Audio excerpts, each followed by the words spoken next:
Okay, I've got my micrometer set to the largest journal on my crankshaft to size, and I'm going to show you how I set my dial bore gauge. Hopefully you can kind of see this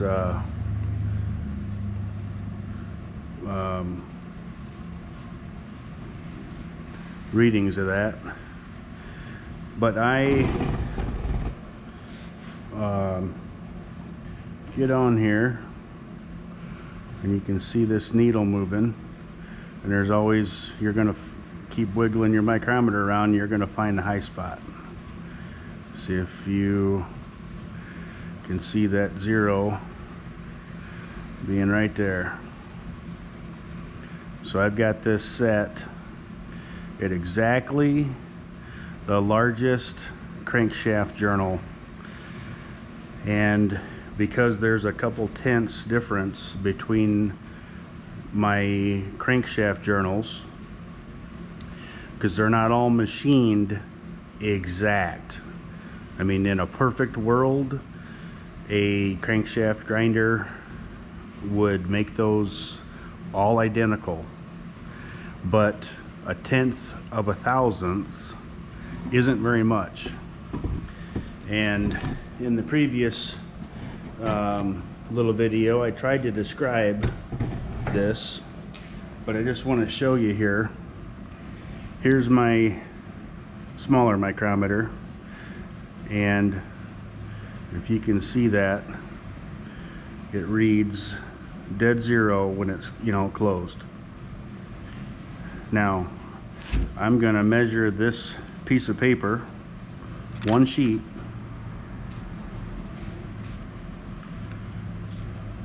and you're gonna see that that is just over 3/1000ths of an inch. One piece of paper, it ends up being 3/1000ths and 3/10ths thick. Now if you imagine this piece of paper,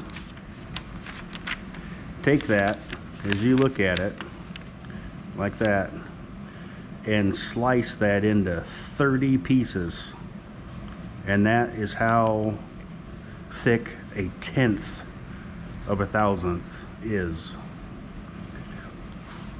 So I just kind of wanted to explain that to you on the accuracy of measuring like this, if you're not familiar with it.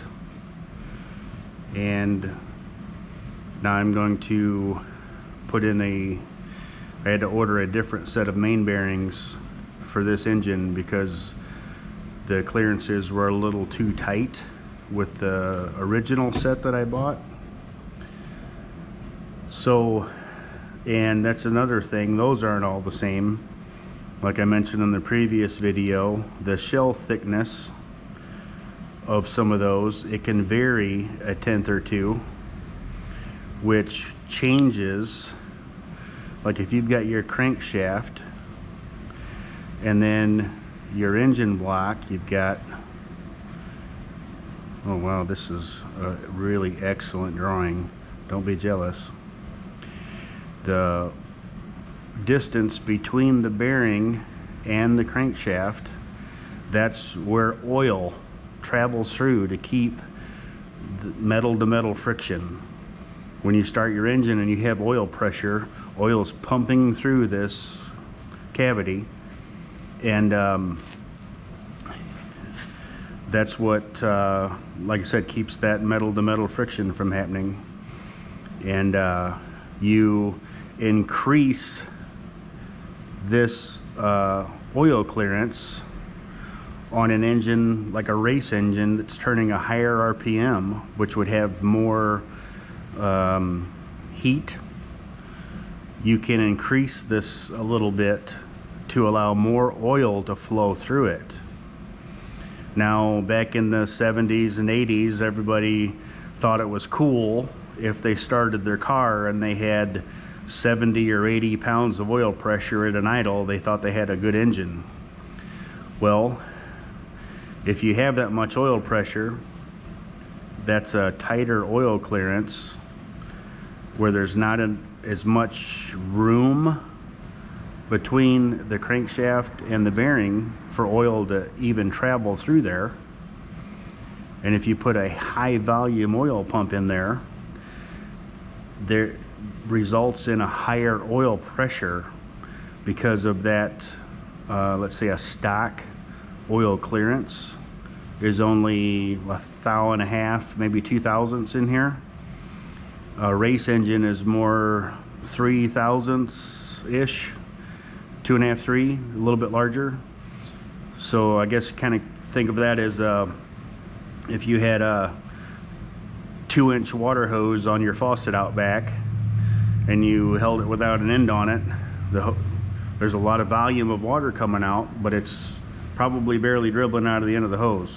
But if you put a 5/8 hose on there, a lot smaller hose, in order to get that same amount of volume out of there, it's shooting it out there a little further. So it's theory, it kind of increases the pressure.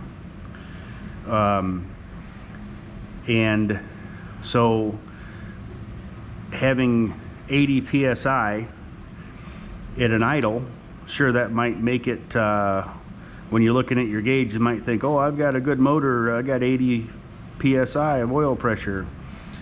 Well, if you rev that thing to 7,500 RPMs, there's a lot of what I would call bearing speed. You know, this crank is turning around inside here, and every revolution, you know, it's creating more friction, more heat, even though there's oil in between it. So there's what I call bearing speed. If there's a thinner film of oil in there, that can run hotter. So that's why in a race engine you normally open these clearances up a little bit to allow more oil in here to absorb more of that heat and get it through the engine, to keep it running a little cooler. So most of the engines that I do, if you first start it and everything's cold, sure, you're probably going to have 60 pounds of oil pressure. But once it idles, after it's warm, might only be 20 or 25 psi, just because of the extra clearance that I put in an engine and the pressure relief that's in the oil pump. But as soon as you rev it to whatever 1800 RPMs or so, it's right back up to 60. You don't need that much oil pressure at an idle, and if you have that much, I'd probably steer away from revving the thing above about 5,000 RPMs. I think you're going to be asking for some problems. But that's kind of what I'm going through with all this. Now, most engine machinists that do all this work for you, like if you assemble an engine at home, you usually take your crank to a shop and they grind it. You take your block to a shop and they check it for you or line hone it, whatever you need. Well, that's the thing. When you have your engine block that's got your main cap on it, don't be jealous of my artistic skills here. Your engine block, oh, that's a good one, is your engine block has a certain dimension that this can be machined to, and that can vary a little bit. So if that housing is a little bit larger or tighter than another block or another journal, then you put your little thin bearing shell in here, which that can vary a little bit in size. Your crank can vary a little bit in size, and all those variables, in a perfect world you wouldn't ever have to check this, but because there's some production errors and you don't want to take a $1,000 crankshaft and throw it away just because you've got it 2/10 too small, so you use it. And that's enough for this video.